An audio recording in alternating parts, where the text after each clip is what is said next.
ನಮಸ್ಕಾರ. ನಮ್ಮ ಪದ್ಮನಾಭನಗರ ವಿಧಾನಸಭಾ ಕ್ಷೇತ್ರದಲ್ಲಿ ನಮ್ಮ ಎಲ್ಲ ಸ್ನೇಹಿತರು, ಹಿತೈಷಿಗಳು, ವಿಶೇಷವಾಗಿ ನಮ್ಮ ಕರಿಸಂದ್ರ ವಾರ್ಡಿನ ಎಲ್ಲ ನಮ್ಮ ಕಾರ್ಯಕರ್ತ ಬಂಧುಗಳು, ಮತದಾರರು, ಹಿರಿಯರು ಮತ್ತು ಅವರೆಲ್ಲರೂ ನಮಗೆ ಒಂದು ಆಸ್ತಿ ಇದ್ದಂಗೆ.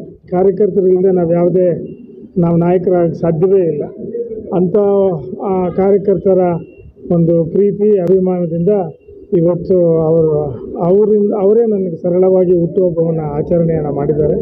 ಅವರಿಗೆ ನಾನು ತುಂಬ ಹೃದಯದ ಧನ್ಯವಾದಗಳನ್ನು ಈ ಸಂದರ್ಭದಲ್ಲಿ ಹೇಳಕ್ಕೆ ಇಷ್ಟಪಡ್ತೀನಿ. ಏನೆಲ್ಲ ಕಾರ್ಯಕ್ರಮ ಹಮ್ಮಿಕೊಂಡಿದ್ದೀವಿ ಸರ್? ಯಾಕಂದರೆ ನಿಮಗೆ ಒಂಥರ ಡಿಫ್ರೆಂಟ್ ಆಗಿರುತ್ತೆ ಪ್ರತಿ ವರ್ಷ. ಏನೆಲ್ಲ ಅಲ್ಲ, ಈಗ ಚುನಾವಣೆ ಘೋಷಣೆ ಆಗಿರೋದ್ರಿಂದ ನಾವು ಯಾವುದೇ ಸಾಮಾಜಿಕ ಕೆಲಸ ನಾವು ಮಾಡೋಕ್ಕೆ ಆಗಲಿಲ್ಲ. ಯಾಕಂದರೆ ಚುನಾವಣೆ ಇರೋದರಿಂದ.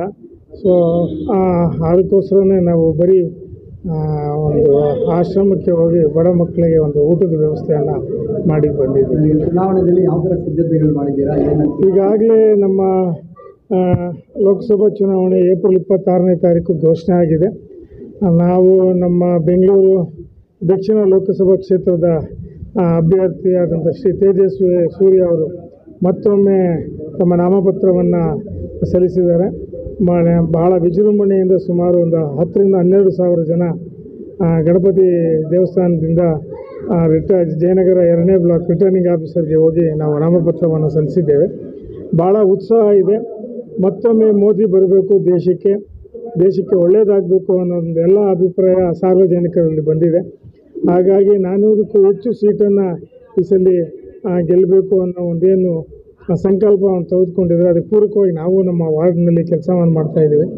ಪ್ರತಿಯೊಂದು ಮನೆಗೂ ಹೋಗಿ ಕೇಂದ್ರ ಸರ್ಕಾರದ ಸಾಧನೆಗಳ ಒಂದು ಕರಪತ್ರವನ್ನು ತೀರ್ಮಾನಕ್ಕೆ ನಮಗೆ ಪರವೇ ಇಲ್ಲ ಸರ್. ಅಷ್ಟೊಂದು ನಮಗೆ ಒಳ್ಳೇದು ಮಾಡಿದ್ದಾರೆ. ಈ ಏರಿಯಾದಲ್ಲಿ ಅವ್ರ ಕೌನ್ಸಿಲರ್ ಇಲ್ಲದೆ ಹೋದ್ರೂ ನಮಗೆ ಇದೆಯಲ್ಲ, ಕೋವಿಡ್ ಟೈಮಲ್ಲಿ ಮನೆಗೂ ಡೈಲಿ 2 ಲೀಟ್ರ್ ಹಾಲು, ಊಟ, ಕಿಟ್ಟು, ಬಡವ್ರ ಮಕ್ಕಳಿಗೆ ಇದು ಪೆನ್ಸಿಲ್ಲು, ಬುಕ್ಕು.